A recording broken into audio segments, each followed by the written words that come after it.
Welcome back, legends, to the show where the greatest voices in history speak for themselves. Top quotes by Top Guns. I'm your host, Quote Guy, and today, we're going deep, real deep. This is the story of one man's attempt to recapture the magic stolen from his childhood, and to give that same magic to every sick, hurting kid who never got a fair shot. He built a place called Neverland. But what started as the purest dream turned into an endless nightmare of lies, raids, trials, and character assassination that followed him to the grave and beyond. It broke the King of Pop's heart. Completely. Grab your tissues. Hit like if you're ready for the truth. Let's dive in. Picture this. A little boy named Michael Joseph Jackson. Age 5. Already in the studio. Age 8. Headlining with the Jackson 5. No playground, no birthdays, no Christmas. Just work, spotlights, and a father who drilled discipline with a switch. Michael once sang it best in his song Childhood. Picture this, a little boy named Michael Joseph Jackson, age 5, already in the studio, age 8, headlining with the Jackson 5, no playground, no birthdays, no Christmas, just work, spotlights, and a father who drilled discipline with a switch. Michael once sang it best in his song Childhood. Have you seen my childhood? I'm searching for the world that I came from because I've been looking around in the lost and found of my heart. That line wasn't poetry. That was his life. And in 1988, at age 30, Michael decided, enough. I'm gonna build the childhood I never had, and open the gates to every child who needs one too. He bought a 2,700-acre ranch in Santa Ynez Valley for $19.5 million. Renamed it Neverland Valley Ranch, after Peter Pan's island where kids never grow up. Rides, a zoo, candy stores, movie theater, train, Ferris wheel, everything. But here's the twist that will break your heart by the end of this video. Neverland didn't save him. It became the bullseye for the most relentless false accusations in entertainment history. Acquitted in court, yet crucified in the media, even after death. Let's hear it in his own words. Michael didn't hide how much he missed out. In a rare, heartfelt interview, he laid it bare. I was raised in a world with adults. When kids were playing and in bed asleep, I was doing clubs. We worked.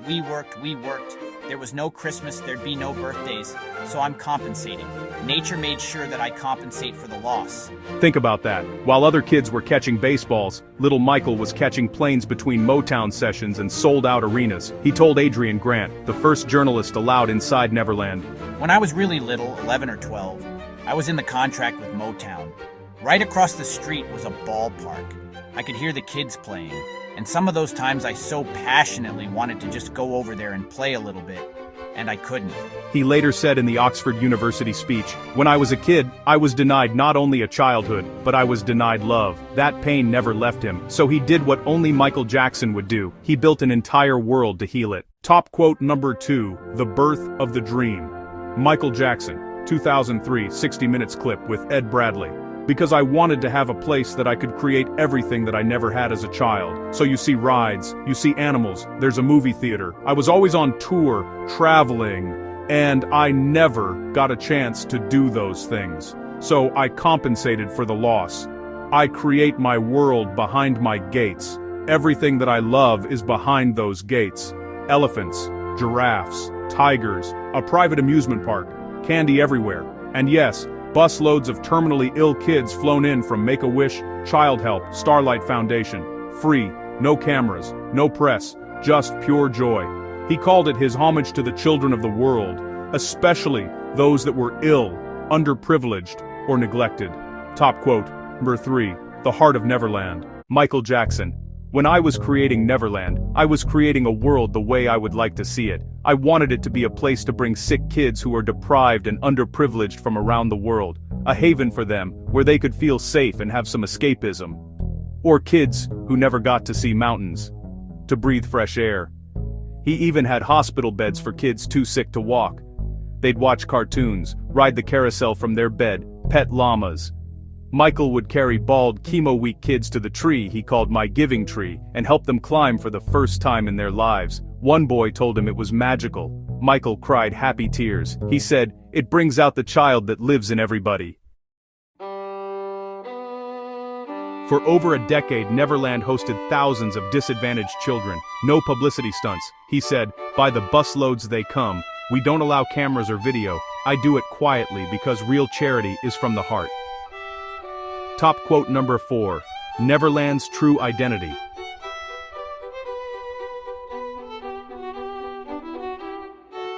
Neverland is me. You know? It represents the totality of who I am. It really does. I love Neverland.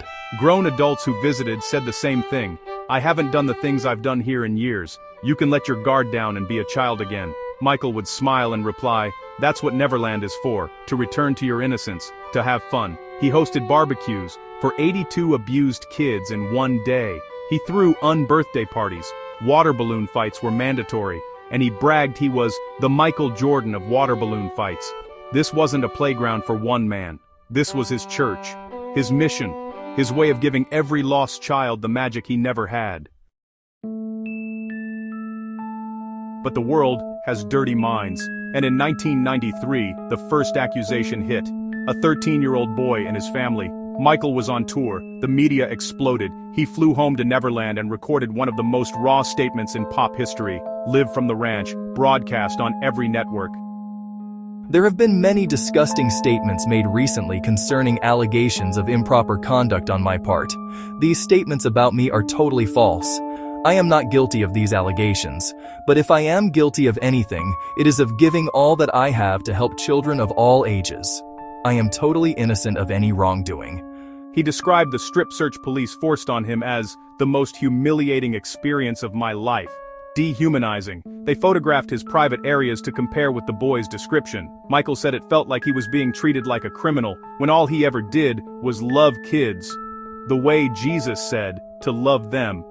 He settled the civil suit in 1994, not because he was guilty, but because the media circus was destroying his family and his health. He later called it extortion. But the accusations didn't stop, they multiplied.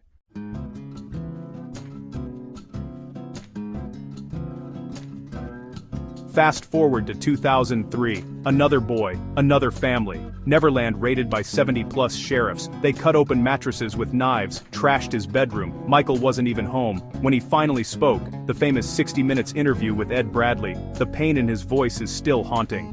Totally false. Before I would hurt a child, I would slit my wrists. I would never hurt a child. It's totally false. I was outraged. I could never do something like that.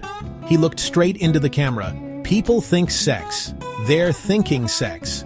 My mind doesn't run that way. When I see children, I see the face of God. That's why I love them so much. Top quote number 5. The final defense of Neverland. I'll visit Neverland. It's a house now. It's not a home anymore. After the 2005 trial, where he was acquitted on all counts by a jury that heard every piece of evidence, Michael never slept at Neverland again. He left the dream behind. The constant raids, the tabloid lies, the death threats, the financial drain. It broke something inside him that never healed. He told friends the accusations turned his sanctuary into a prison. His health spiraled. His spirit dimmed. Part 5, The Endless Hell. Even after death, and it didn't stop when the courtroom doors closed. Documentaries, books, new claimants years later, even after Michael passed in 2009. The estate fought back, calling them character assassination. Michael's own words from 1993 still echo. These terrible allegations will be proven false in due time. But the court of public opinion never gave him due time. Neverland was sold in 2020, the rides dismantled, the zoo gone, the magic locked away. Superb.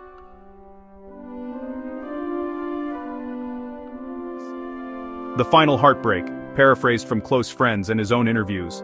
They took my dream and turned it into a nightmare. All I ever wanted was to give children the joy I never had, and they made the world believe I stole theirs.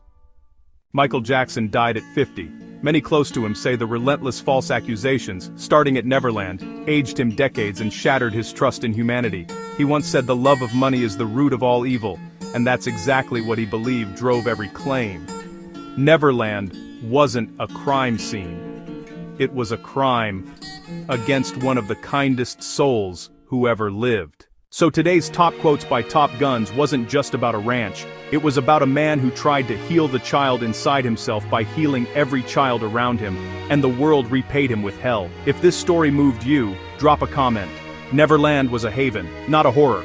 Smash that like button for Michael. Subscribe for more raw, unfiltered truth from the legends. Remember, when you see a child smile because someone gave them magic, that's Neverland. That's Michael. I'm Quote Guy. Stay legendary. Carpe diem.